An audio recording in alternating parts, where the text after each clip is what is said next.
El cultivo del clavel de India. Por la facilidad de su cultivo, el colorido de sus flores y sus muchas propiedades, tanto medicinales como ahuyentadora de insectos, es una planta que no debe de faltar en nuestros jardines y huertos. Existen infinidad de variedades, aunque las más comunes suelen ser las de color amarillo, butano, rojo y algunos jaspeados. Habitualmente puede llegar a alcanzar los 50 centímetros y más, pero hay variedades enanas que se quedan en los 20 centímetros.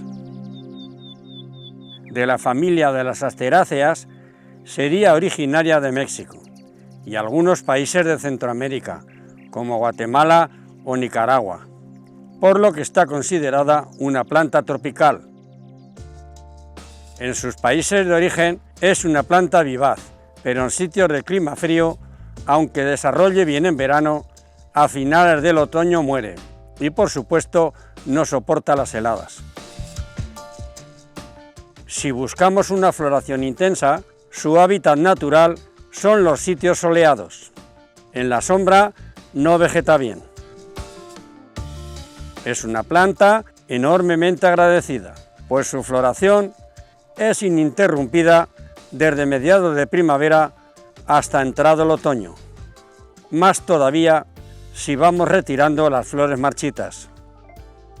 Suelo. Precisa un suelo suelto, algo arenoso, aunque puede vegetar en suelo arcilloso.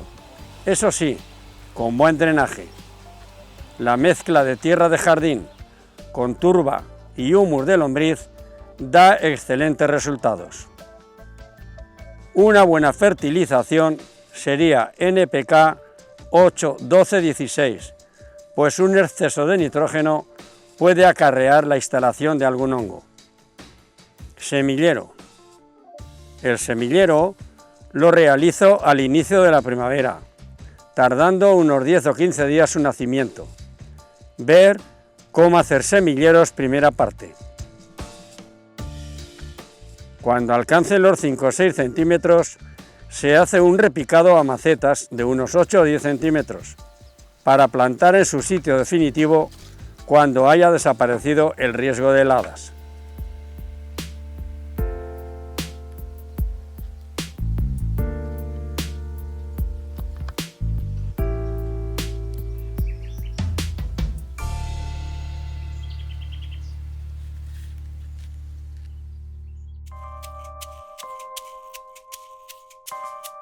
Su utilización principal son los macizos, parterres y las borduras.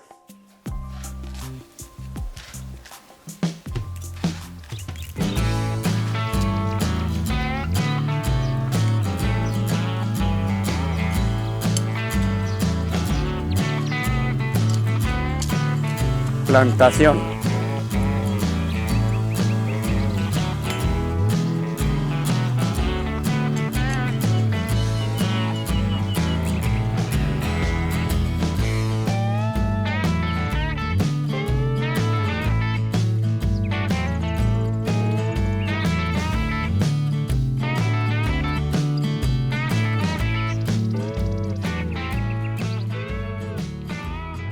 Plantados entre los tomates y las berenjenas, suelen ser algo efectivos para alejar la mosca blanca y otros insectos.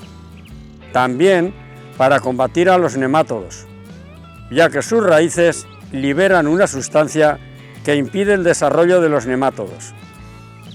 Al cabo de mes y medio después de la siembra, tendremos nuestras primeras flores, que ya no pararán hasta finales de otoño. Riego. Es bastante exigente en riego, así que conviene mantener el suelo húmedo. Lo lograremos regando cada 3 o 4 días, sobre todo en pleno verano, pero siempre al pie. Si regamos las hojas y las flores, puede instalarse la botrytis. Le va también de perlas algún riego con purín de consuelda rusa, 1 o 2 veces al mes, pues su riqueza en potasio estimula la floración.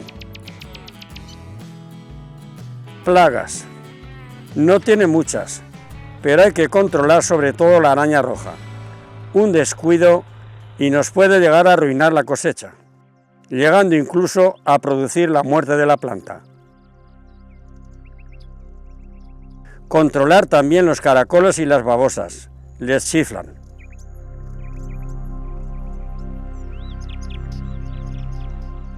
Los controlaremos colocando al pie cáscaras de huevo desmenuzadas, cenizas de madera, tierra de diatomeas, cerveza.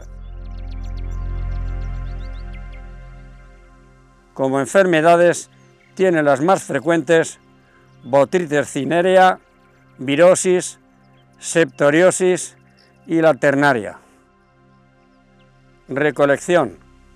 Si queremos recolectar nuestras propias semillas, hacia mediados de octubre será la época en la que recogeremos las cabezas para sembrar en la próxima cosecha. Las guardaremos en un sitio fresco, seco y oscuro. Hay que decir que de la planta se extrae también un aceite esencial utilizado en perfumería. Uso medicinal. Algunos estudios le reconocen propiedades terapéuticas para combatir los trastornos de la vista, intestinales y circulatorios, además de ser antioxidante y depurativa. La decocción de las hojas se usa como antiinflamatorio. Cocina.